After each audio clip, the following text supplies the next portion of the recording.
It's such a pleasure to be here and a privilege, and thank you, Steve, and all of the team that has put on this amazing conference. It's such a privilege to be a part of this. And I thank you all for being here on this beautiful, beautiful day. So today I'm going to be talking about eating for life, designing an optimal diet. And when I think about an optimal diet, I mean, we all have a little bit of a different definition of optimal, but to me the important factors are, number one, the diet has got to maximize health and well-being. It's got to support a person's healthy body weight, so you won't be overweight or underweight. It's got to minimize risk of all chronic diseases. It needs to meet our needs for all essential nutrients. It's got to be satisfying, appealing, and culturally and socially appropriate for us. Last but definitely not least, it has got to be ecologically sustainable and ethically justifiable. So when we think about the healthy, people who consume healthy diets and who truly enjoy optimal health, we can't help but talking about the blue zones. And the blue zones are really regions of the world where people commonly live to be 90 or 100 years of age. There are many centenarians within the blue zones. But not only do they live to be 90 or 100 years of age, but at those advanced ages, they're healthy, they're out gardening, they're doing really well. They're not on 14 medications. There are 5 well-recognized blue zones: Okinawa, Japan; Sardinia, Italy; Seventh-day Adventist Vegetarians of Loma Linda, California; Icaria, Greece; and the Nicoya Peninsula of Costa Rica. And if you look at what lifestyle practices are common, the common thread that we can weave through all of these populations, there's certain lifestyle practices that are a little bit unique within each of these populations. This is just 3 of the blue zones, a Venn diagram of 3 of the blue zones. Some are shared by 2 or more populations, but there are 6 lifestyle practices that are common to every blue zone on the planet. And they are strong sense of family. These people are socially engaged. They do constant moderate physical activity. They don't smoke. They all consume, and 2 things where diet is concerned: they all consume plant-based diets, and they all consume legumes.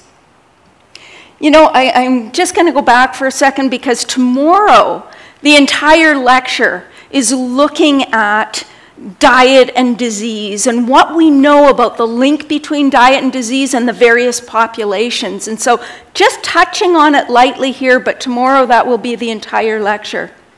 So in terms of optimal health, we know the healthiest populations in the world are eating plant-based diets. And the evidence for plant-based diets is actually really strong. And I show this quote from Marion Nestle because of really who she is. I don't know if you're familiar with her work, but she wrote many books, Safe Food and the Food Politics. But she was a former senior nutrition policy advisor for the government. She was NYU head of the nutrition department for years. She was even a senior editor for the Surgeon General's report back in 1988. And the reason I show this is because I want you to understand that this is not controversial in the mainstream scientific community. Scientists know that plant-based diets are most appropriate for human health. And Marion Nestle says there's no question that largely vegetarian diets are as healthy as you can get. The evidence is so strong and overwhelming and produced over such a long period of time, it's no longer debatable. But plant-based diets are not foolproof. There are no animal products in a lot of potato chips or soda pop or other junk foods. People can put together a diet that is based on plant foods that's actually really unhealthy. So what we're going to talk about today is 10 steps to a truly optimal plant-based diet. And step 1 is make whole plant foods the foundation of the diet. What we want to do is aim for at least 10 or more servings of colorful vegetables and fruits each day. I was adding up my numbers this morning, just wondering where I'm at, and I'm at about 14 to 16 on most days. And I'm not a 200-pound man. So I think that we just need to recognize that these are foundational foods. We need at least 3 or 4 servings of greens, a couple servings of red, a couple servings of orange yellow, a couple servings of purple blue, a couple servings of white beige, because all of these different colorful foods provide us with different beneficial components. And you know, the US recommendations aim for feasible rather than optimal. They recommend at least 2 to 3 servings of vegetables and 1.5 to 2 servings of fruits a day. That having been said, almost no one in the United States meets even these feasible recommendations. The average is less than 1% of adolescents, about 2% of men, and about 3.5% of women meet the US recommendations. And guess what? Guess what they included when they looked at the number of servings people were eating? They included French fries and ketchup amongst vegetables, and they included jam and jelly with fruit. So this is really scary. This is really quite frightening. Why do we need these foods? They're nutrient-dense foods, and nutrient density is all about nutrients per calorie. What do we get for our calorie? What we want to do is we want to get the most from every calorie consumed. We want to select foods that contribute to health rather than undermine it. Okay, so think of this. If a person has a disease, it's kind of like their house is on fire. Everything you put in your body will either serve as gasoline or water. You know, and think about this. Every single cell is a product of what we eat. We think of food as fuel, but food is so much more than fuel. It's the building blocks with which our brain is made of. Every cell in our body. So if we're eating junk constantly, no wonder our bodies are not functioning optimally.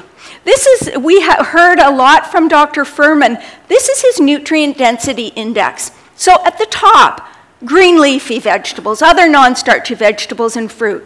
Then you've got other plant foods and fish. Then you've got animal products, and at the bottom of the list, you've got French fries and vegetable oil. Well, when you dip food in oil before you eat it, it dilutes the nutritional density. And oil has very few nutrients. So it's mostly calorie. You know, to me, mostly calories. To me, oil is to high-fat plant foods like sugar is to high-carbohydrate plant foods. We've extracted a macronutrient and left everything of value behind. The phytochemicals, the antioxidants, and so forth. We want to be including legumes or legume products on a daily basis, in my view, because these are the foods that are our most concentrated sources of protein, iron, zinc, and some other trace minerals, and also fiber. So they're very, very valuable foods in plant-based diets. There's an interesting study that looked at food intake patterns of people 70 years plus and found that the only statistically significant food indicator of longevity was legume intake. For every 20 grams, and 20 grams is about 2/3 of an ounce. Okay, so for every 2/3 of an ounce of legumes, there was a 7 to 8% reduction in mortality. Really quite stunning.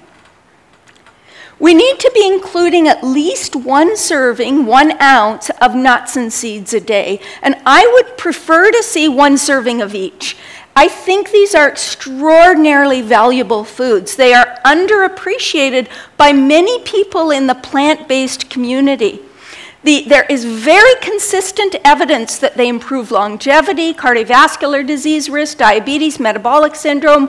There's moderate evidence for protection against dementia, macular degeneration, and gallstones as well. So nuts and seeds are really our primary sources of essential fatty acids. They're low in saturated fats, they're really rich in vitamin E, and most people get about half the vitamin E that they need. They're great sources of B vitamins and vitamin K. They're abundant sources of many trace minerals, many of which are difficult to get from other foods in sufficient quantity. They're high in phytochemicals and antioxidants, and they have the lowest glycemic index and glycemic load of any plant foods. So they're very valuable. And also they're high in arginine, which is an amino acid that's a very potent vasodilator, so it helps with improving of blood flow. We want to choose whole grains, but most of them should be intact. The goods on grains, well, grains are not absolutely essential. They are key sources of protein and energy for a large part of the world's population. They contribute a lot of nutrients and also about 45% of our dietary fiber. To me, a very reasonable approach with grains is to get everything else first. Get your vegetables and fruits, the more nutrient-dense foods. Get your legumes, get your nuts and seeds, and then the calories you have to play with can be intact whole grains. And some people need very few, 2 or 3 servings a day at most. And some people who are burning 4,000 or 5,000 calories a day, that they're competitive athletes, they may be able to consume more. The other thing that we often forget is the power of herbs and spices. We need to be using these foods constantly. My breakfast is sprouted grains, some fruits, I make a cashew cream, I put some nuts and seeds on, and then I often put on a little ginger and a little cinnamon, just to get the herbs and spices in. So it's a wonderful way of eating. It just boosts the flavor and all of the wonderful, powerful protective components in foods. Step 2 is to select our carbohydrates with care. Carbohydrates are not the enemy. Blue zone intakes actually range from 50 to 80% of total calories. So the percent of calories in every blue zone ranges from 50 to 80% of calories. Carbohydrates from whole foods are very consistently protective to human health. If you think about it and you look at the carbohydrate content of whole foods, all of these plant foods, whether it's fruits, starchy vegetables, legumes, and non-starchy vegetables, they range from 58 to 92% of their calories from carbohydrates. So how can carbohydrates be so horrible if they are the predominant macronutrient in almost every healthy food? The only plant food that's lower in carbs is nuts and seeds. Okay? But refined carbohydrates are very bad news. Why? Well, when we refine a carbohydrate, and I'm using wheat grain as an example, we're literally taking out the most nutritious part of the grain. Here we're taking out the bran and the germ. This is where most of the nutrients, fiber, protein, etc. are stored. And what we're left with is called endosperm, which is almost pure starch. There's a little bit of protein and a few nutrients, but in the process of taking a grain of wheat and turning it into white flour, we lose 80 to 90% of the fiber, 70 to 80% of the vitamins and minerals, and 95% of the protective phytochemicals. But nobody eats a bowl of white flour. What do we do to it first? We add fat, sugar, salt, and a bunch of food additives before we eat it. There's no possible way that when we consume our carbohydrates in this form that they could possibly support human health. About 90% of the carbohydrates that people consume in North America are refined carbohydrates. And we wonder, it's understandable why people have blacklisted carbohydrates. It's just they don't understand that there's a difference between unrefined and refined carbohydrates. You know, diets that are rich in refined carbohydrates are consistently linked to overeating and obesity. They adversely affect blood lipids, blood pressure, and heart disease. They adversely affect insulin sensitivity and diabetes risk. They increase our risk of GI disorders, including GI cancers. They increase non-alcoholic fatty liver disease. And they increase inflammation and impair immunity.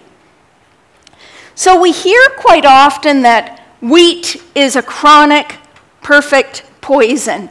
We've all seen grain brain and wheat belly, and so I just wanted to touch on this topic. I don't have time to go in detail, but I want you to know that we don't have serious scientific evidence against grains.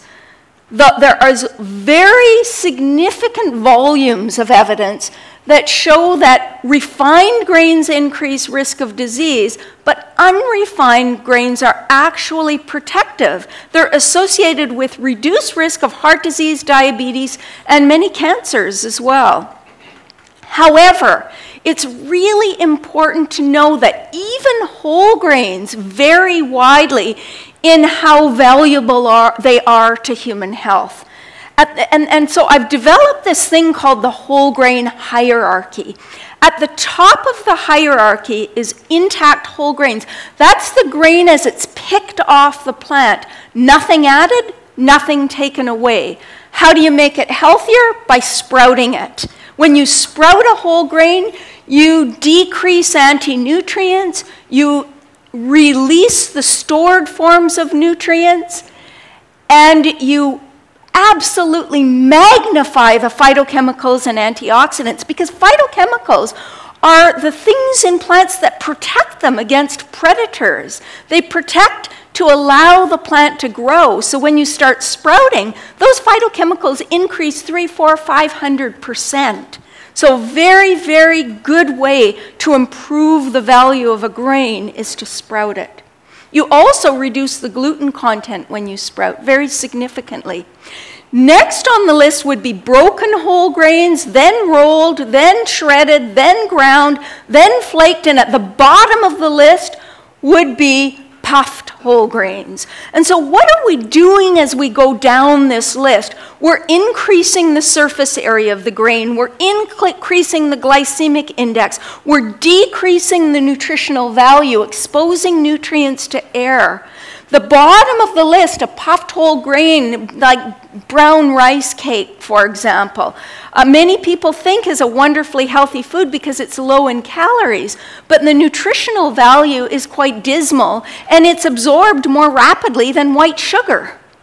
Okay, so we just need to understand that all whole grains are not created equal. You know, the recommended maximum intake, this is the American Heart Association, recommends men eat no more than 9 teaspoons of sugar a day and women no more than 6. The 2015 dietary guidelines recommend now, for the first time ever, no more than 10% of calories from sugar. It used to be 25. 25% was the recommended maximum. But the average intake, 22 to 30 teaspoons of sugar a day. And everybody says, no way, nobody's going to eat 22 to 30 teaspoons of sugar a day.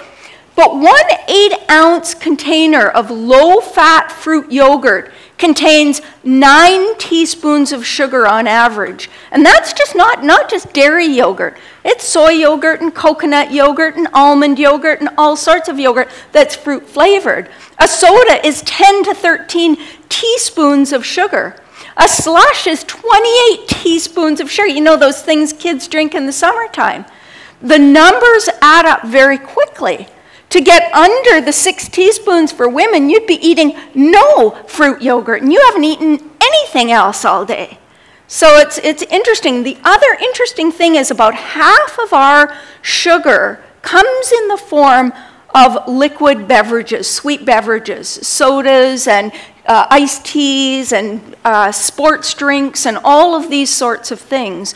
And this is very bad news, because when you drink a beverage that has calories, it doesn't register with your appetite control center the way that it would if you were consuming solid foods. So your body feels as though it's eaten no calories at all.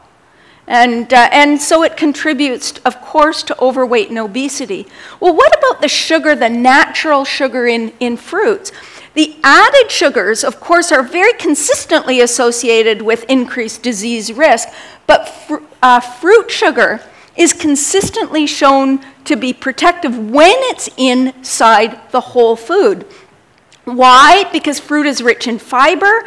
This slows sugar absorption. It increases satiety. They're loaded with antioxidants, so they reduce oxidative stress. Phytochemicals in fruits have multiple disease-fighting actions, so they're also very protective. And these foods are actually really important sources of potassium and vitamin C and other nutrients. In fact, it's not that easy to design a diet that's sufficient in potassium for healthy people without fruit. However, although we're well equipped to handle the small amounts of fructose in fruit, when we remove fructose from food and we add it to beverages and processed foods, our body's capacity to handle fructose very quickly becomes overwhelmed. It is metabolized only by liver cells. Glucose is metabolized by every cell of the body. Excess fructose is turned into fat. It's turned into something called VLDL in the bloodstream, and it's stored as fat in the liver, contributing to non-alcoholic fatty liver disease. So all of the adverse effects of too much sugar are magnified with fructose over glucose. And what's really interesting, if you look at the sugar content of various sweeteners, whether it's agave syrup or coconut sugar or honey or maple syrup or molasses, what you see is that almost all of the sugar is fructose and glucose, okay? And the only sugar that's all glucose is corn syrup. If you look at something like agave syrup, 57 to 90% of the sugar is free fructose. In table sugar, half is fructose, half is glucose, but they're tied together. So in order to absorb these things, we have to split that sugar before the sugars can be absorbed. So it seems as though things with the free fructose are even more damaging than sucrose. And so you can see high fructose corn syrup has a variety of levels of free fructose, but also agave syrup, a lot of people think coconut sugar is, very low fructose sugar, but it's only got 3 to 9%, but the rest, 70 to 79%, is actually sucrose, which is half fructose, half glucose. So, my approach to sugars has been very simple. I use them like I would use oils. So a teaspoon to flavor for culinary flavor in a dressing or something. But basically, I don't use sugar as a food. Really, I use, if I want fruit or dried fruits to sweeten desserts, and that's it. That's sort of a reasonable direction to go where sugar is concerned. What about the fructose in fruit? Well, just so you understand, a 20-ounce Pepsi has about 36 grams of fructose. You can see, that's just a 20-ounce. Some people get a 40-ounce. So you can see the amounts in fruits. It takes a lot of fruit to add up to just one soda. Okay, and there's great differences in fructose content of different fruits, but you can see by having a variety, you're not going to go over the top, and what is the top, we don't really know. Some experts are saying 50 grams, some say 25 grams, but I think when people are consuming it in fruit and consuming fruit relatively moderately throughout the day, it's not a huge issue. So step 3, we need to boost fiber intake. And I'm not going to go through all of this in great detail because I think you know the benefits of fiber. But a lot of people don't understand that not only does it do all the good things for our gut and good things for our microflora, but it also enhances immune function. It lessens hormonal imbalances. It does things that a lot of us don't even recognize that it does. The RDA, or the recommended dietary allowance, is 38 grams for men and 25 for women. And in fact, average intakes are about half that. I think to really enjoy optimal health, we probably need at least 35 to 50 grams a day. And this is what's really interesting. Estimated Paleolithic intakes ranged between 70 and 150 plus grams a day. And 70 at the low end of the range. This was people who were eating 2/3 of their calories from animal products, from meat and fish and so forth. Only 1/3 of their calories were from plants, and they were still getting 70 grams. The people at the other end of the spectrum, where they were getting 2/3 of their calories from plants, were eating 150 plus grams a day. And this may not make a lot of sense, but I'll explain it this way. Wild plants contain 4 times the concentration of fiber that our conventional or commercially grown plants do. So they were just much more concentrated in fiber. So the human body, I think, is designed to handle quite a lot of fiber, but our gut microbiome gets messed up when we're not consuming a lot of fiber. So what are the best fiber sources? Well, beans, without a doubt, are the #1 source of fiber. They're the most concentrated fiber foods, with about 10 to 20 grams per cup of beans.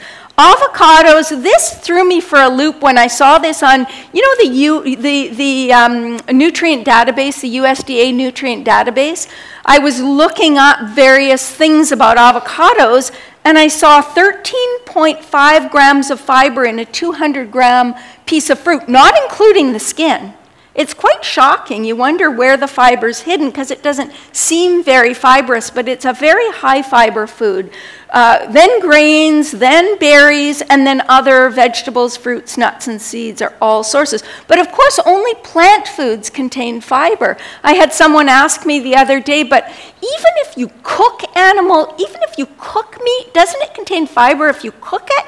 And so people don't realize plants have fiber to give them their shape and structure. Animals have bones. We don't have fiber.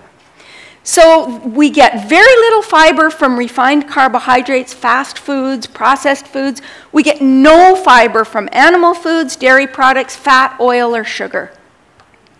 So we want to be aiming for at least 10 to 15 grams of fiber per meal from a variety of whole plant foods, because there are a wide range of types of fibers in foods. There are gums and hemicellulose and cellulose and pectin. And they all do different wonderful things in the body, so we want to be consuming a variety of them. What some people do is just sprinkle bran on everything and think it'll solve the problems. And there are two reasons why we shouldn't be doing that. One is we don't just want insoluble fiber like you're getting from bran. We want a variety of fibers. But second is for people eating plant-based diets, bran is a huge source of phytates. It's like a little phytate bomb. And it inhibits the absorption of minerals that we already have a little bit of a challenge absorbing sufficiently, like iron and zinc. So we don't want to be sprinkling bran on our food. That having been said, I think it's important to know that phytates are not all bad. The sort of Paleolithic world wants us to think that phytates are all bad, and they're not. As a matter of fact, moderate intakes of phytates have huge health benefits. They're powerful antioxidants. They help us to repair DNA, protect against amyloid plaque formation in the brain. They inhibit tumor growth. They inhibit bone loss. They lower cholesterol. They improve glycemic response. They reduce risk of kidney stones. They do all sorts of beneficial things for the body. And of course, they're reduced by many traditional methods of preparation, like soaking, sprouting, fermenting, blending, juicing. All of these things help to reduce phytates in food. Step 4, be very picky about your protein sources. Meat, poultry, fish, eggs, and dairy products are very rich sources of high-quality protein. We know that. But they're not the only sources, nor are they the preferred sources for human health. I love this cartoon. This little rodent is saying to the gorilla, "No meat at all. Are you sure you're getting enough protein?" And the point being that the largest, strongest land animals on the planet are all vegetarian. So that should tell us something. You know, and if you go to, there's a website called veganbodybuilding.com. All three of these people here are 100% vegan bodybuilders or athletes. And if they can do it, we probably can too. You know, there are major advantages to getting protein from plant foods over animal products. You know, plant foods are tremendous sources of phytochemicals and antioxidants. Animal products don't offer that.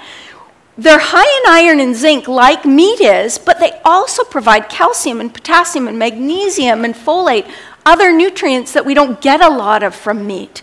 They provide fiber, they're low in fat, they're cholesterol-free, they're free of new 5-GC, which is a very pro-inflammatory molecule in meat. They're free of carnitine, and carnitine, as we mentioned earlier, is responsible for the production of TMA by gut bacteria, which goes to the liver to form TMAO, which is very atherogenic. They provide a safer form of iron for the body. For example, in legumes, ferritin is absorbed very slowly into the gut, and there are literally thousands of iron atoms in one molecule of ferritin, and then the iron is released slowly as our body needs it. Whereas iron from animal products, the heme iron particularly, is a strong pro-oxidant and increases oxidative stress. So, and of course, the plant foods are free of hormones and antibiotics that are used in animal products. So how much protein do we actually need? Well, the World Health Organization suggests 10 to 15% of calories from protein. The RDA is 0.8 grams per kilogram of body weight. Many dietitians, such as myself, suggest an added 10 to 20% for vegans, simply not because the protein is lower quality, but simply because it's less digestible. So to make up for the lower digestibility of plant protein. And needs are a little higher for children, they're higher for seniors, and they're higher for some athletes. So how much protein do we get in food? Well, animal products, you see somewhere 25 to 90% of calories from protein, depending on the fat content. And for plant foods, veggie meats are mostly protein, 55 to 80%, but whole plant foods, legumes, non-starchy vegetables, are 20 to 40% of calories from protein. Even mushrooms are 30% of calories from protein. So really important, dark leafy greens are 35 to 40% of calories from protein. Of course, you need to eat 30 or 40 cups to get a reasonable amount because they're so low in calories. But a lot of the calories are coming from protein. Grains, nuts, and seeds, about 8 to 17%. The only foods that fall below that, sort of 10 to 15%, are root vegetables and fruits. So if you're eating a variety of plant foods and you're eating enough calories, it's actually hard not to get enough protein. It's just not an issue. So a lot of people say, well, isn't plant protein inferior? And the answer is absolutely not. In fact, most people don't know this, but animals do not make essential or indispensable amino acids. They're all made by plants. And all plants contain all 9 indispensable amino acids. They come from plants either directly by eating plants or indirectly by eating animals that ate plants, or very indirectly by eating animals that ate other animals that ate plants. But they were all made by plants. So it makes no sense to think we can't get them from plants. That's where they're made. Okay? So do we need to complement proteins? Do we need to combine, you know, our grains with legumes in order to get complete protein? And no, we've known for 25 or 30 years that this is not necessary. We can get sufficient of all the indispensable amino acids from plants by eating a variety of plants over the course of a day and by making sure we get enough calories. There's really only two ways of blowing it. One is to get insufficient calories, and the other is to eat mostly junk food or mostly fruit or mostly oil. Okay? Otherwise, it's not a big issue. And to put it into some perspective, to meet your daily needs for total protein, say you needed 65 grams of protein a day, and all of the indispensable amino acids you need from just one food, and nobody eats just one food, but this is what you would need. You would need about 1.6 cups of tofu. You would need about 3 beef burger patties. You would need about 3 1/4 to 4 1/2 cups of beans. You would need 1.8 cups of pumpkin seeds. You would need 12 eggs, or you would need about 8 cups of milk. Okay, so you can see it can come from plants as well as animals. So I want to touch on the soy question because I know that there are a large number of vegetarians who now specifically avoid soy and are scared of soy.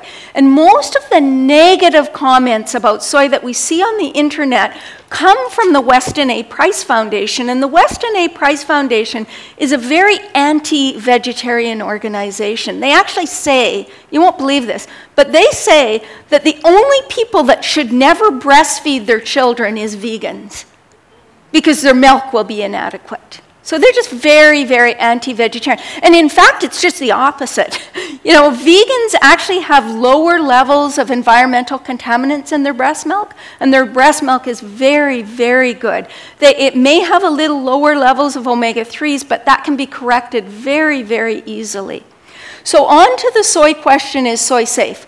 Well, this is, to me, the acid test. Let's look at the blue zones. Okinawans are among the healthiest, longest-lived people on the planet. They average 2 servings of soy a day. The Adventists, another one of the blue zones, average around 2 servings a day as well.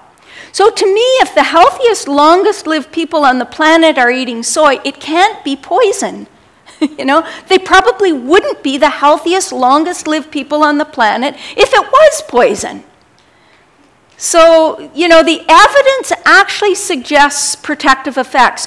Prostate cancer, men who drink soy or use soy milk instead of cow's milk have a 30 to 50% reduced risk of prostate cancer. Women who consume soy in childhood and adolescence have a significantly reduced lifetime risk of breast cancer. Women who consume soy as adults, especially Asian women, have a significantly lower risk of breast cancer. Women who have the BRCA1 or 2 gene for cancer, who consume the greatest amount of soy, this was a study in Korea, had a 60% lower risk of cancer. Women who were consuming the highest amounts of meat had a 200% increase in risk of cancer. And people who have breast cancer and consume soy when they have breast cancer, whether or not they're on tamoxifen, have less recurrence, have a greater longevity than people who don't consume soy. It reduces risk of cardiovascular disease. It also reduces risk of kidney disease when it's replaced with, when meat is replaced with soy. Soy has also been found to help reduce menopause symptoms by about 25%, and it even reduces the risk of male pattern baldness, believe it or not.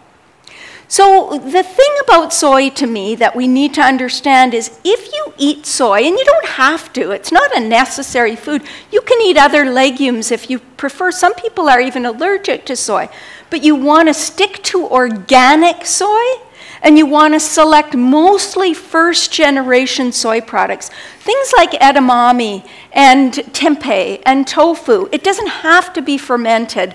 Soybeans and soy milk that's made with whole organic soybeans. These foods are reasonable soy foods in my view. And we want to limit our intake of the more highly processed soy foods, especially those, to me, made from soy protein isolates and concentrates, which increase levels of IGF-1 about the same amount as meat would. So what are considered safe intakes? Most of the experts are saying 2 to 4 servings a day, and that's what most of the studies that show protection from soy are showing. This is in the range of 2 to 4 servings a day, but for children, probably not more than 1 to 2 a day. Because of the phytoestrogens in soy, you don't want to overdo the phytoestrogens for children. And it's interesting, the studies on men showing feminizing effects on men with soy.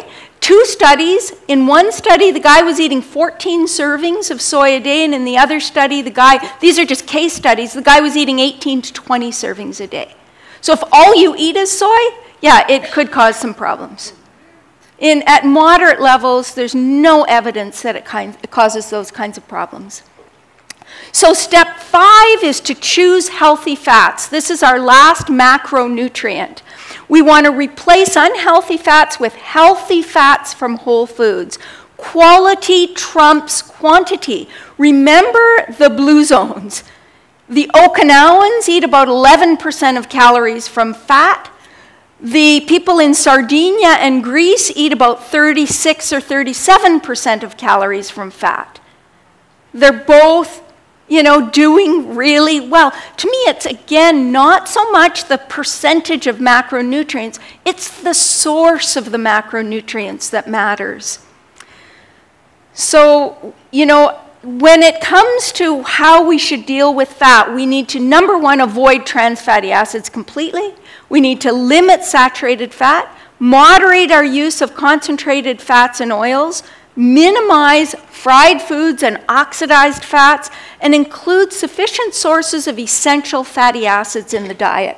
So we want to make whole foods our primary sources of fats because they're rich in fiber and antioxidants and phytochemicals and sterols and stanols and all of the things that are protective. But concentrated fats and oils should be used more sparingly. As I said, I would equate them to these whole plant foods as I would sugar to high carbohydrate whole foods. Oils are pure fat. They have a little bit of vitamin E and not much else. So we've lost the fiber, we've lost the phytochemicals. So not that they should never be used, but they should be used fairly sparingly in my view, for most people. There are some people that can afford to use more. What about coconut oil? Is it really a miracle or a menace? And I would say it's neither. Coconut oil is about 87 to 90% of calories from saturated fat. So a lot of experts caution against heavy use because it's so high in saturated fat. However, other types, the saturated fat in coconut oil seems to be a lot less atherogenic than the fat in animal products. And why? Because about 60% of the fat in coconut oil is medium-chain triglycerides. About 45% of it is lauric acid, which is a 12-carbon saturated fat. About 17% is myristic acid, which is a 14-carbon fat, about 8% palmitic acid, and about 3% stearic acid, which is an 18-carbon saturated fatty acid. And the saturated fatty acids that raise LDL cholesterol are lauric acid, myristic acid, and palmitic acid. And so you think case closed, it must raise cholesterol levels. But actually, lauric acid is well known for increasing HDL even more than LDL. So it actually improves the ratio of LDL to HDL a little bit. Medium-chain triglycerides are not stored as fat nearly as readily as the bigger saturated fatty acids like myristic or palmitic acid. So there's an advantage that way too. And also, lauric acid is converted in the body to something called monolaurin, which is antifungal, antiviral, antiseptic, and it has some reasonable properties. So does that mean we should eat coconut oil with abandon? I don't think so. I would treat coconut oil as I would any other oil. I would enjoy mature coconuts in moderation like you would other high plant whole foods like nuts, seeds, and avocados. But I would use coconut oil more sparingly, as you would other concentrated fats and oils. They all contain 120 calories per tablespoon and very few nutrients. Most North Americans can't afford that many empty calories. We want every calorie that we consume to provide the most it can provide for our bodies. So I think this is really important. And you know what I do with coconut oil? I buy a lot of coconut oil, but you know what I use it for? I use it for my skin. It's a wonderful natural moisturizer. And so that's a great use. I add a little bit of vitamin E, sometimes a little shea butter, sometimes a little cocoa butter, and I make, cream out of it. It's a great thing for that. The other thing with fat is we need to be really conscious about exposing our bodies to damaged fats. Do not allow oils to smoke if you're using oils in cooking. You need to keep the temperature moderate. Better still, start with water. And if you need to flavor with a bit of sesame oil or something, add it after the temperature has come down. Never cook with omega-3 rich oils like flax or hemp seed oil. They are very unstable fats. They get oxidized very quickly. And do not burn high-fat foods or allow them to blacken. You want to minimize processed foods, and finally, you want to be very careful about storing all high-fat foods. So when I buy nuts and seeds, for example, if they're shelled, they go in the freezer immediately. Okay, and I mean, you can put them in the refrigerator, but do not leave them at room temperature. If walnuts taste bitter, they are rancid. Okay, and so store your nuts and seeds, take care of them. The first thing, I shouldn't say the first thing I do is put them in the freezer, because actually the first thing I do with nuts and seeds is soak and dehydrate. Because I want to reduce the anti-nutrients, I want to improve the digestibility of the nuts and seeds, and then I freeze them to preserve the fragile fats that are there. So that's just automatic as soon as they're brought home. Unless they're in their shell, obviously. Oh, it depends. The bigger they are, the longer you have to soak them. So for example, small seeds like pumpkin seeds and sunflower seeds, you can soak for 4 hours, 6 hours, something like that. But the larger nuts, I would soak for longer. And what I do with almonds is I soak them for at least a day or two, even sometimes 2 days, and I'll rinse them after the first day. But I love when they get really big. They start to taste a bit like coconut, actually, and then I dehydrate them. They're wonderful that way. So what about getting enough of these long-chain omega-3 fatty acids without fish? We absolutely can. Fish, again, do not make DHA and EPA. EPA and DHA are actually made by microalgae. These are tiny plants in the ocean. And at some point along the food chain, the fish get them from the microalgae. Even, little fish eat the microalgae, bigger fish eat the littler fish, and so on. But we can get EPA and DHA directly from microalgae. We can also get it by making it in our own bodies from alpha-linolenic acid, which is the plant omega-3. So how do we optimize our omega-3 fatty acid status? Number one, eat a balanced, healthy diet. It's really important to know that nutritional inadequacies like protein deficiencies, zinc, magnesium, niacin, a lot of nutrients, if we don't have enough of them, we won't be able to convert the plant omega-3 to the bigger, longer docosahexaenoic acid and icosapentaenoic acid, what we call the fish fats. So that's very important. Dietary components like trans fatty acids, excessive intakes of alcohol and caffeine can also impair conversion. Very high-fat diets, diets that are 40% calories plus from fat, also impair the conversion of plant omega-3s into long-chain omega-3s. So how do we make sure we get enough? Well, if you're taking direct sources of EPA and DHA, you just need to meet the RDA, which is 1.1 grams of ALA for women and 1.6 for men. And that you would need to take 2 or 3 times a week, 200 to 300 milligrams of EPA and DHA. Now, for vegetarians and vegans who are not taking direct sources, you need to double your ALA we double the ALA requirements. So then you would be looking at 2.2 for women and 3.2 for men grams of ALA per day. And all of this information is in much, much greater detail in Becoming Vegan Comprehensive Edition and Express Edition in slightly lesser detail, but still in much greater detail than in the presentation. You want to choose foods that are rich in alpha-linolenic acid, so things like ground flax seeds, chia seeds, hemp seeds, walnuts. And it's not that you can't eat whole flax seeds, but they're slippery little seeds. They go right through you. They add beautifully to your stool bulk. They're really good for people who are constipated, but you can't extract a lot of omega-3s unless you're chewing them well. So, you know, in a flax cracker, you'll chew more than, say, what you might sprinkle on a bowl of cereal. So when you're putting it on a bowl of cereal, you definitely want to grind your seed first. And if you grind them, you want to store the ground seed in the freezer to preserve those omega-3s. Walnuts are a good source. Hemp seeds are a reasonable source as well.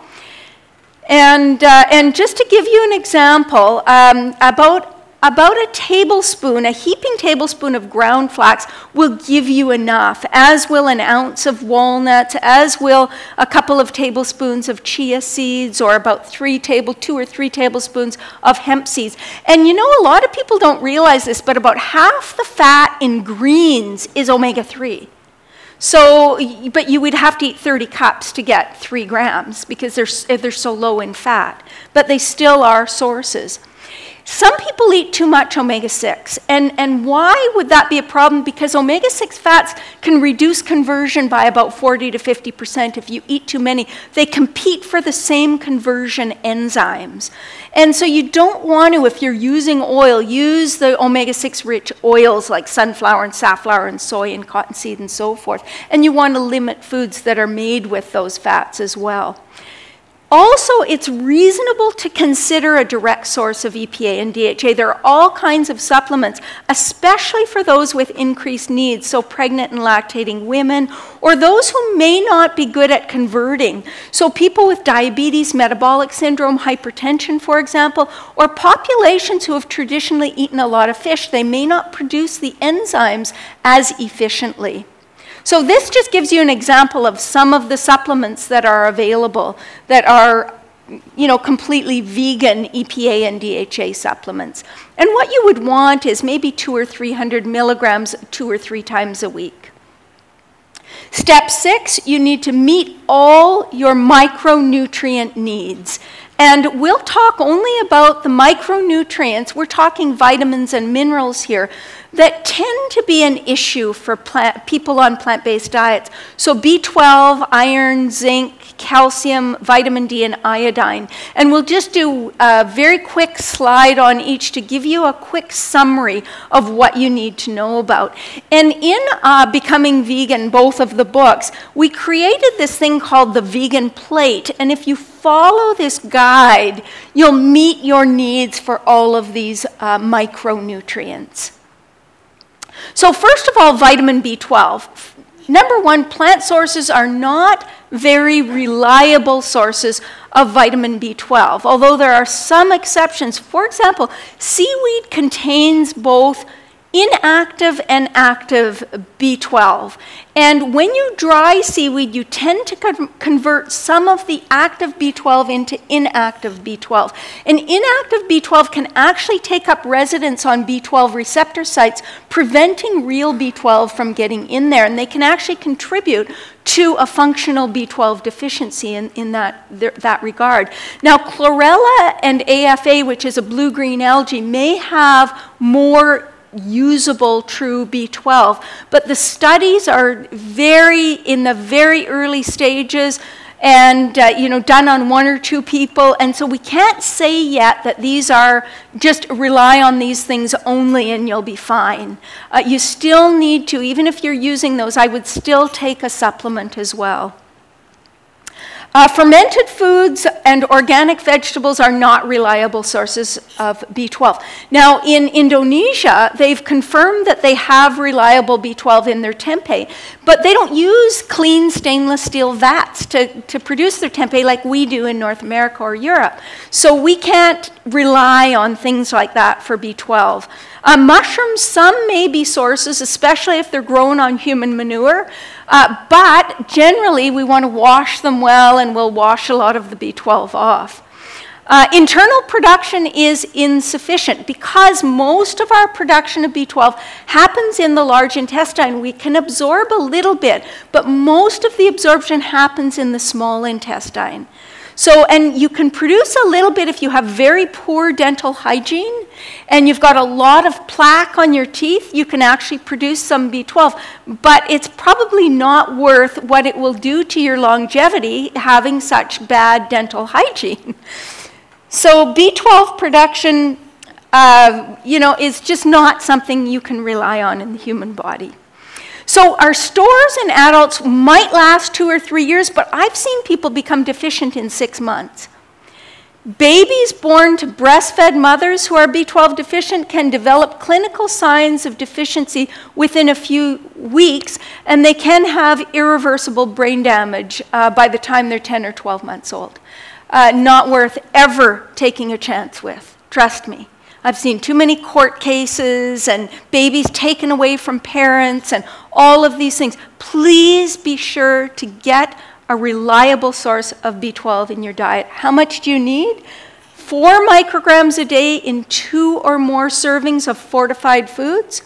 At least 25 to 250 micrograms a day from supplements if you're doing daily supplements, and 1,000 to 2,500 micrograms if you're doing it once or twice or 3 times a week. Okay? So what about iron and zinc? Most studies actually show adequate iron and zinc status in vegans. As a matter of fact, vegans eat more iron than what non-vegetarians eat, but it's just less absorbable. And so there are some ways we can improve the absorbability. One is to eat vitamin C with our iron-rich foods. So when you have iron-rich foods like beans, you've got red peppers in your dish. It's very rich in vitamin C and can help with the absorption of iron. The other is to really watch the inhibitors. So things like phytates can reduce iron absorption by over 50%. Tannins from tea, so if you're drinking green or black tea, or even some of the herbal teas, it can reduce absorption by 50 to 90% from a meal. So you would want to separate your tea from the meal by an hour or 2. To prevent that inhibition of absorption. And zinc is a bit of a big deal as well. And one of the best sources of zinc are the nuts and seeds like cashews, and pumpkin seeds are loaded with iron and zinc. So they're a really, really good food. And if you soak your pumpkin seeds, you'll help to release that iron and zinc. And the best sources, legumes, lentils are especially rich in iron. And black beans, lima beans, chickpeas, soybeans are also quite rich in iron and zinc. Whole grains, but especially the pseudo grains, are good sources. Nuts and seeds, all seeds, cashews, pine nuts, almonds, Brazil nuts, all of them are good sources.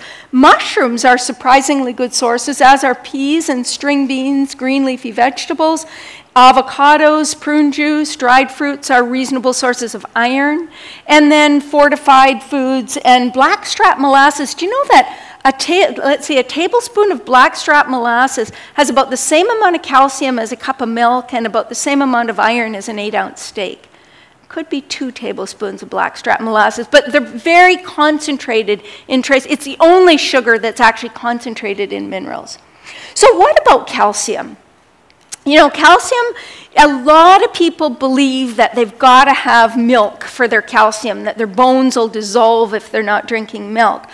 Cow's milk is to me, I always think it kind of defies rationality to assume that the human species would require the milk of another species for its survival. It doesn't make sense. Milk is there to support the growth of an offspring.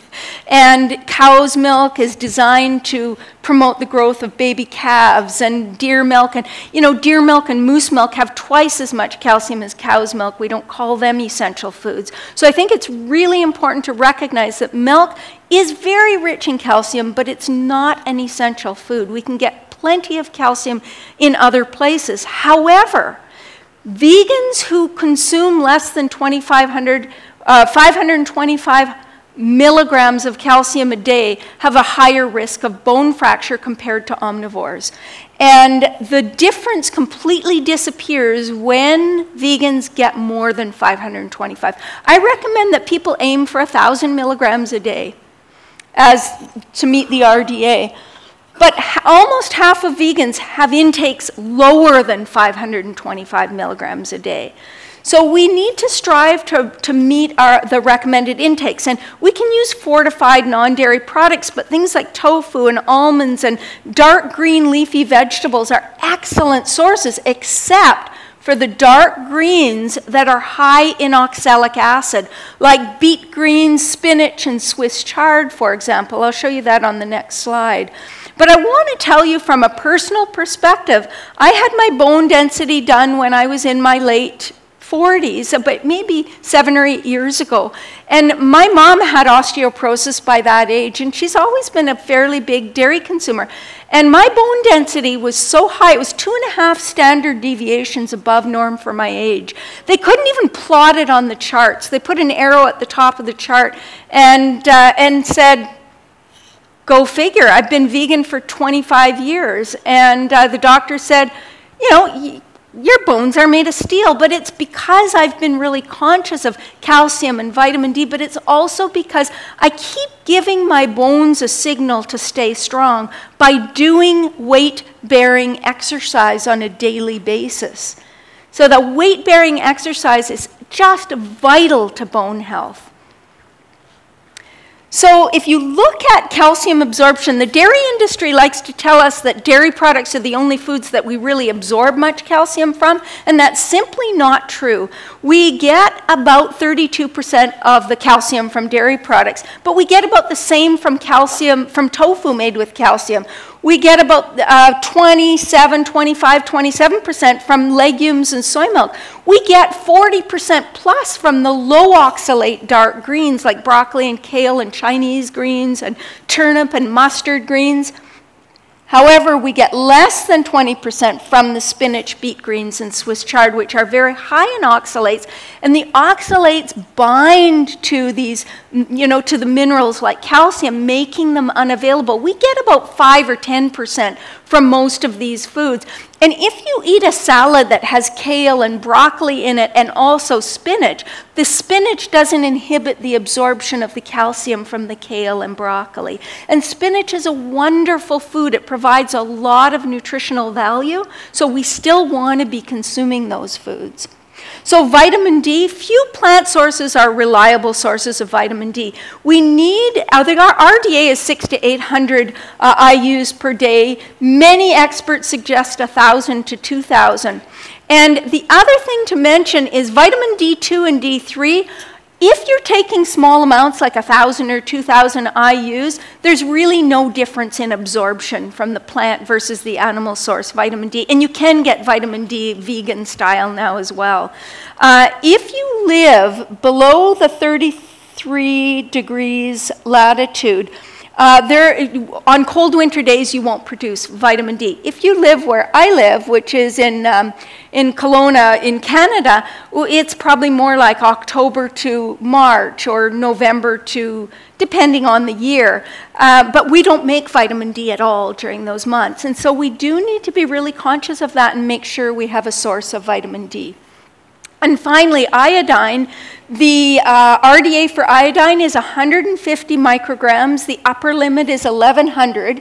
And vegans often have suboptimal iodine status. I think it's really important to recognize that this can be an issue for people, especially health-conscious people who are trying not to use iodized salt. You know, they're trying to lower their sodium intake. And so you need to make sure you have a daily source of iodine. It's a really important nutrient. And so what can we use? We can use seaweed, but the amounts in seaweed are variable. So we need to be just conscious of that. And, you know, plants grown in iodine-rich soil are also sources, but I think seaweed is a good source, or using a supplement, an iodine supplement. Step 7, I'm not going to go into this in any great detail because our time is running out, but I want to just tell you that we are just starting to recognize, the scientific community is just starting to recognize how vital a healthy microbiota or a microbiome is. It is unbelievable the benefits of healthy gut flora. Many people don't know this, but healthy microbiota actually enhances our nutritional status because it helps us to synthesize vitamins like B vitamins and vitamin K2. It even assists in the synthesis of necessary amino acids. It helps us to release energy and make these short-chain fatty acids that protect against colon cancer from fiber. It protects us against pathogens. It promotes a healthy body weight. It boosts our immunity. It helps to protect against allergies, to reduce inflammation. It helps to maintain the integrity of the gut wall. And it also, just recently, there was a study showing how much it can actually improve brain function. So every organ of the body is affected by the microbiota that inhabit our gut. And it's really important that we protect our friends in our gut. And so what can we do? Well, first of all, imbalances contribute to every disease process imaginable. So how do we improve gut microbiota? By eating a plant-based diet that's high in prebiotics from beans, whole grains, things like asparagus, artichokes, bananas, onions, garlic. They're all high in prebiotics, and prebiotics are what feed probiotics, or what feed the bacteria to to produce what we need. And then we need to eat food-based probiotics, if at all possible. Things like yogurt, and you can make your own yogurt at home with coconut or almonds or whatever. Fermented vegetables, tempeh, miso, all provide probiotics, the friendly bacteria. We need to minimize our intake of foods that foster the growth of harmful bacteria. So we're talking about processed foods, fried foods, refined carbohydrates, and especially red and processed meat. We want to take probiotics and minimize our use of antibiotics, and if we do take antibiotics, take probiotics while we're taking the antibiotics and after we've taken the antibiotics. We want to avoid excessive alcohol consumption. And step 8 is to fight inflammation. An optimal diet needs to be an anti-inflammatory diet. The worst offenders for inflammation are overweight and obesity themselves, fuel inflammation. An unhealthy diet fuels inflammation. Allergens, alcohol, high blood sugar, extreme exercise can fuel inflammation. Lack of sleep, smoking, pollution, stress can all fuel inflammation. But in terms of food, the most pro-inflammatory foods are highly processed foods, fast foods, fried foods, refined carbohydrates, both sugars and starches, high-fat meat and dairy, red meat, processed meat, foods that contain trans fats, gluten, especially for gluten-sensitive individuals, and pro-oxidants like the environmental contaminants in so many of our foods. And finally, alcohol. What are the most anti-inflammatory foods? Phytochemical-rich fruits and vegetables, the dark green leafy vegetables, berries, onions, garlic, beets, tomatoes, peppers, all of those colorful fruits and vegetables. Herbs and spices, especially turmeric, ginger, cayenne, cloves, sage, rosemary, thyme. Legumes, like nuts and seeds, whole grains, sprouted foods, fermented foods, raw cacao and dark chocolate, and green tea are the most anti-inflammatory foods. So now we want to maximize phytochemicals and antioxidants. Not only are they anti-inflammatory, but they actually block disease process, protecting us against disease. So we want, again, as many colorful fruits and vegetables and spices and beans and grains and so forth as we can. We want to soak, sprout, and ferment to increase phytochemical content. We want organic because organic foods contain more phytochemicals and antioxidants. And we want to eat more raw foods because we generally get more phytochemicals from raw foods than from cooked foods. And I just want to quickly mention we want raw foods because of enzymes as well, because they help us to convert our phytochemicals into their bioactive metabolites, or their active forms, like myrosinase in the cruciferous vegetables and alliinase in the allium vegetables. Now, the other thing I want to mention briefly here is that a lot of people think it's just fruits and vegetables we get phytochemicals and antioxidants from, and this is actually not accurate. If you look at this list, at the top of the list you see some nuts, ginger root, walnuts, hazelnuts, then blueberries, artichokes, cranberries, then a bunch of colorful beans like black beans and kidney beans and pink beans, and then plums and garlic and so on. It's all plant foods. That's the point I'm wanting to make in terms of antioxidants, not just fruits and vegetables. Step 9 is to minimize harmful chemical residues in foods. So what do we want to minimize? Agrochemicals, the pesticides, herbicides, the plant growth regulators, veterinary drugs like hormones and antibiotics and antimicrobial agents, which are often used on imported fish, for example, like malachite green. Environmental contaminants, the heavy metals and the persistent organic pollutants, the packaging materials like BPA, the products of food processing and cooking like the heterocyclic amines and the polycyclic aromatic hydrocarbons and acrylamide and advanced glycation end products and the aldehydes like acrolein formed from cooking fat, food additives and preservatives and colors and flavors and artificial sweeteners and all of that garbage.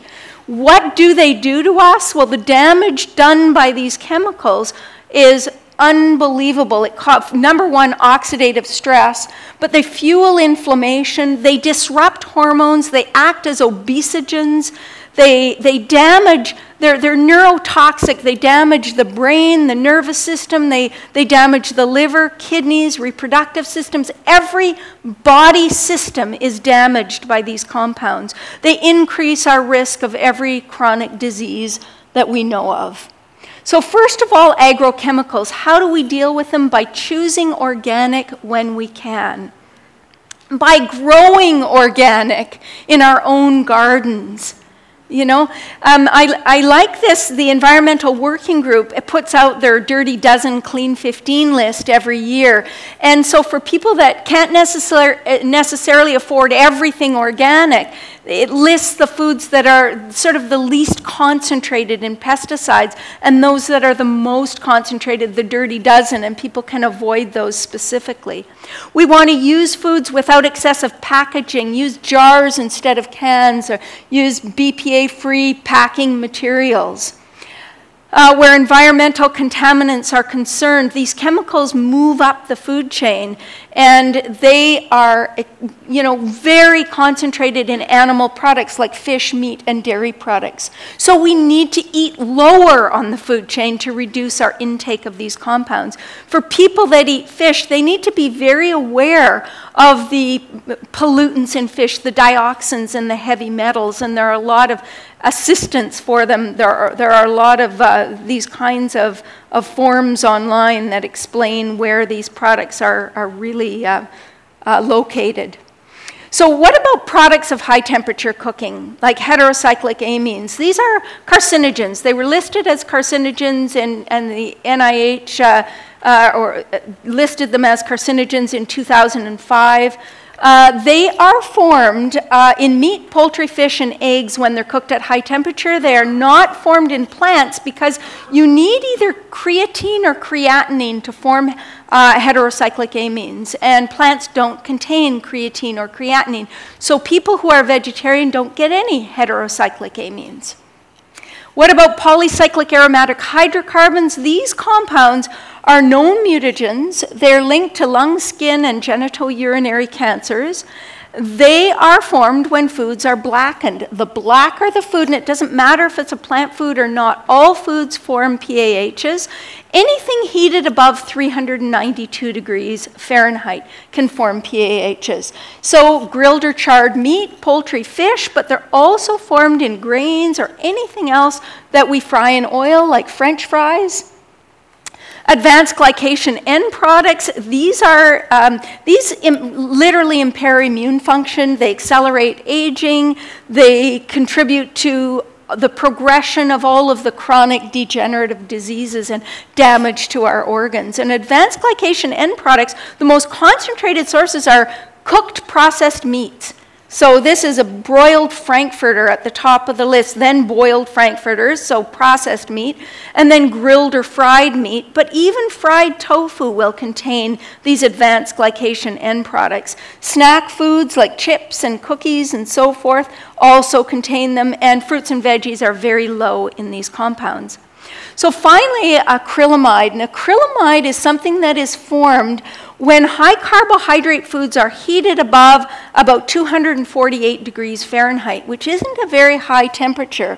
So they form very easily, even if you're baking potatoes, or especially with dry heat. And the really highest amounts of acrylamide are in potatoes, because potatoes are high in an amino acid called asparagine. And that's what you need to produce acrylamide, is this higher levels of asparagine. So you can see this, the potatoes, and then rye crisp breads, and anything that's cooked for a long time at a fairly high heat, you will produce acrylamide in.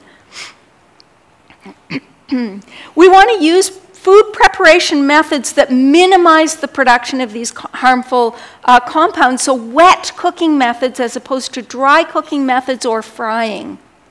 And finally, minimize food additives, minimize processed foods to avoid all of the harmful chemicals that are used in these foods. And finally, step 10, maintain a healthy body weight. We want to minimize liquid calories. Do not drink your calories. They don't register with your appetite control center. Drink water instead, or drink green juices. But no sugar-sweetened beverages. Limit foods with any added fat, sugar, and salt, or eliminate these foods completely. You know, I like this book, Salt, Sugar, and Fat. It explains how these foods are so addictive. You know, the human body is wired to like these flavors for our survival. And so when we take them out of foods and concentrate them, we can't stop eating. It's just the way we're wired. And so we have to avoid eating them. Avoid deep fried foods. This is shocking. You take one potato with about 160 calories and turn it into French fries, 521 calories, and you've added 360 calories of pure fat. Yeah, for one potato. It's shocking. Avoid the stuff. Portion control is so important. And if you look at what we've done to portion sizes, this came from the CDC in the 1950s. You know, a soda was 7 ounces, now it's 42 ounces. A hamburger was 3.9 ounces, now it's 12. French fries were 2.4, now they're 6.7. And of course, as you increase serving sizes, you increase the sizes of people. Right? Supersize food, you supersize people. So don't supersize your food except for salad. You're allowed to supersize salad. And you need to rewire your taste buds completely, and they can be completely rewired. It takes probably 20, 30 days at the most to get your taste buds accustomed to real food and to enjoy it. You know, Dr. Furman talked yesterday about how people aren't addicted to things like kale or broccoli, and I almost said, I don't know about that. Because when I go away and I don't have access to my greens, I feel like I'm going into withdrawal. I really do. So I think we can change all of that so well. And finally, eat mindfully and gratefully. Be really conscious about where the food is coming from, and be grateful for the food that you have. And finally, one last point is to be truly optimal. The diet has got to be ecologically sustainable and ethically justifiable. You know, there is no one step that any human being can take that would do more for the preservation of this planet than going vegan. That's my firm belief.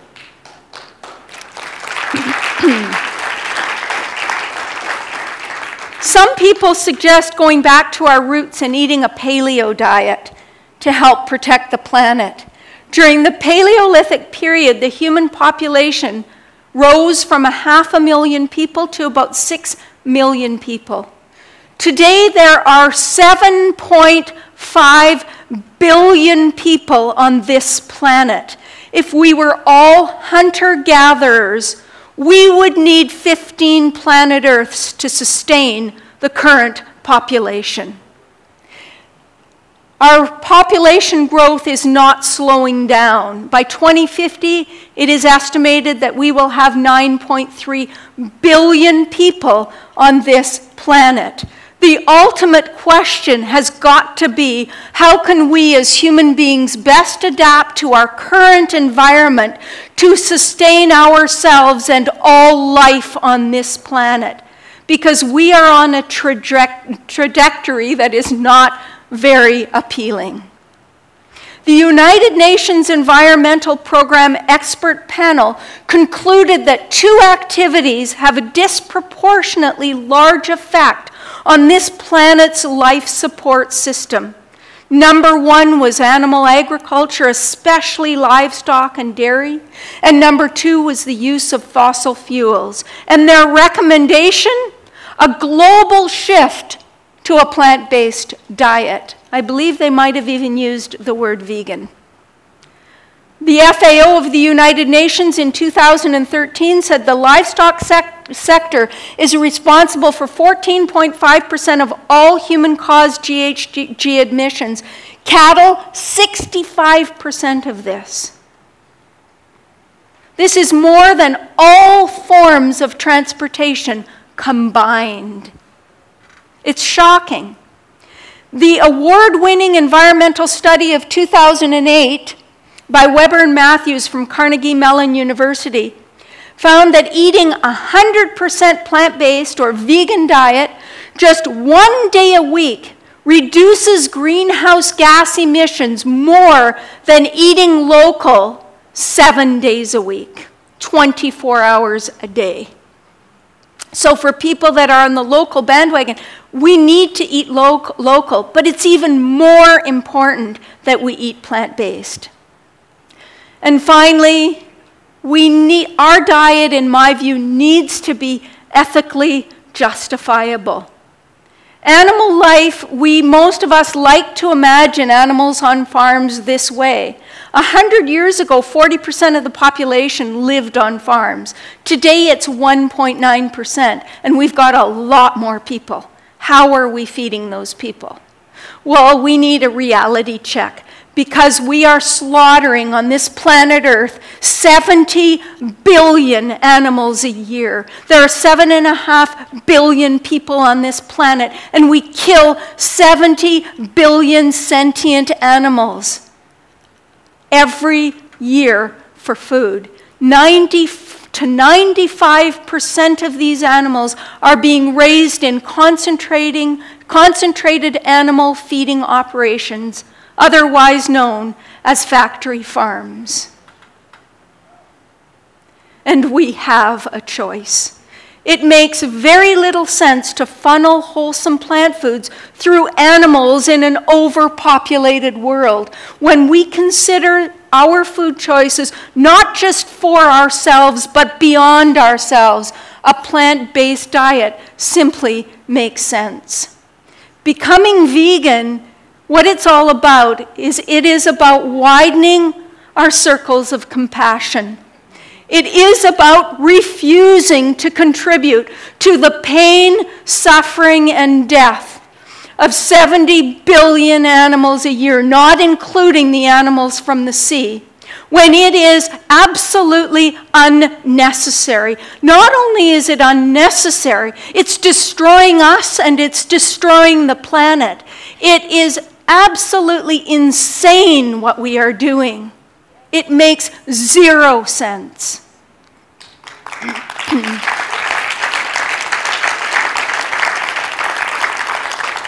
And I believe that the fate of this planet rests in human hands. Our food choices matter. They matter not just for us, not just for our neighbors, not just for the animals. They matter for all life on this planet. And I want to leave you with a quote by Dr. Albert Schweitzer, who I think we all know and admire.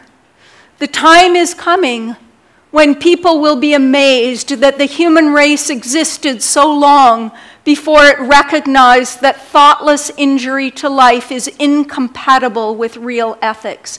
Ethics in its unqualified form is extended responsibility to everything that has life. Thank you, Dr. Schweitzer. And I will close with that. And thank you very much for your attention. And again, everything I covered is in the books, which I would be very happy to sign for you. Thank you.